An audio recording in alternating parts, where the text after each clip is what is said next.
인권 하다가 내 옆에 범죄자 있다. 이 말이 무슨 말일까요? 일단 말입니다. 일단 이 지표를 먼저 한번 보시죠. 자유형 미집행자 현황입니다.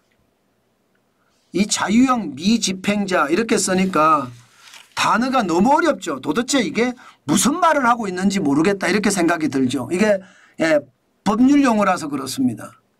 자유형 미집행자라는 것은 여러분 결국 말입니다.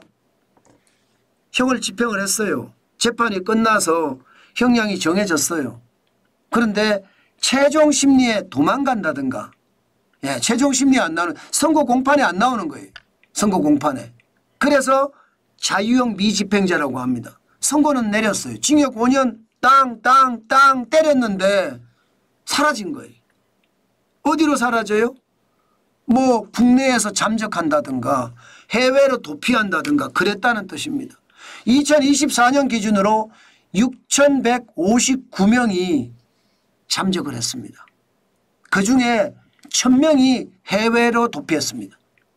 그러면 5,159명이 지금 국내에 잠적한 상태라는 거잖아요. 여러분 5,159명이 국내에 잠적한 상태면 여러분 주변에도 범죄자가 있다는 거예요. 야, 저는 이거 굉장히 섬뜩합니다. 2019년에는요 4,413명이었거든요. 그런데 지금은요 2024년 기준으로 6,159명 무려 5년 사이에 39.6%가 늘었습니다. 1,746명이 됐다는 거예요. 왜 이렇게 많이 느느냐.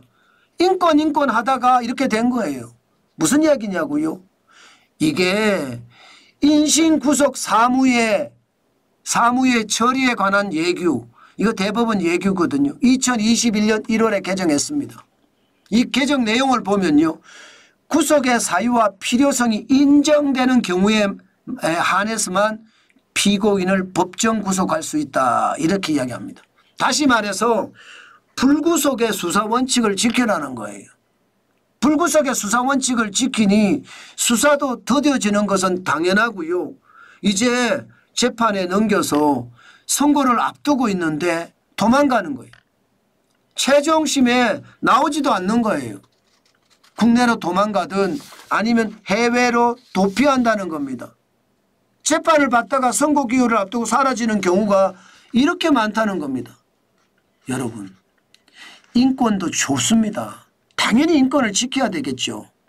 그런데 인권을 너무 강조한 나머지 범죄자들에게도 인권 강조하다 보니까 이들이 말입니다. 최종 선거 기호를 앞두고 도망간다? 범죄자잖아요. 그러면 그 범죄자가 우리 옆에서 어떤 위해를 가할까요? 그러면 범죄자의 인권은 중요하고 우리 국민들의 인권은 안 중요하다는 뜻인가요? 저는 그렇게 느껴지거든요. 이런 게 형평성이 없다는 겁니다. 무조건 말입니다. 인권을 중시 여기면서 인권 할 것이 아니라 중요한 것은요. 국민들의 생활, 재산과 생명을 보호할 수 있는 그 기초적인 것을 반드시 생각을 해야 된다는 겁니다. 이런 생각을 하지 않고 무조건 말입니다. 인권 해야 되니까 지금 말입니다. 6,159명이라는 최종 선고를 앞두고 아니면 선고를 하고 도망가는 사람이 많아졌다는 이야기예요. 저는 여러분 이게 결국은요 진짜 충격이 될 수 있다고 생각합니다. 그러면 이것을 이 사람들을 잡아야 되잖아요. 이 범죄자들을 잡아야 되잖아요. 이거 잡기도 쉽지 않아요. 왜냐하면 이거는요 여러분 선고기일까지 갔잖아요. 그러면 그 해당 담당이 검찰이 검찰에도 수사관들이 있거든요. 그 수사관들이 자유형 미집행자들을 잡아내야 되는데 인력이 턱없이 부족합니다. 경찰은 굉장히 많잖아요. 그죠? 그런데 검찰 내의 수사관들은 굉장히 적다는 의미입니다. 이거 말입니다. 충원한다고 하더라도 이게 쉽지 않아요. 충원만으로 이게 해결될 수 있는 문제도 아니고요. 현행법상 말입니다. 검찰이 형 집행장을 발부를 해서 구인할 수는 있습니다. 그렇지만 형 집행장을 발부를 해서 구인을 하지만요. 사실 조회도 못하고요. 압수수색도 못합니다. 예, 형 집행장에는요. 그런 근거가 없습니다. 그러면 소재를 파악한 이후에도 압수수색을 못한다는 거예요. 잡아오지를 못한다는 거예요. 그 정도로 법이 굉장히 미비되어 있고요. 오히려 말입니다. 인권 하다가 국민 인권은 다 날아가고 국민들의 어떤 위험만 더 커진다 이렇게 생각할 수 있다는 뜻입니다. 이게 여러분 너무 과한 것도 문제라고 말씀을 드렸죠.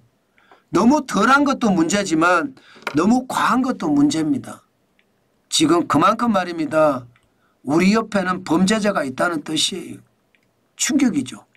저도 이 지표를 보면서 사실 엄청난 충격으로 받아들였습니다. 그만큼 지금 대한민국의 이 치안도 굉장히 불안하다. 저는 그렇게 생각합니다.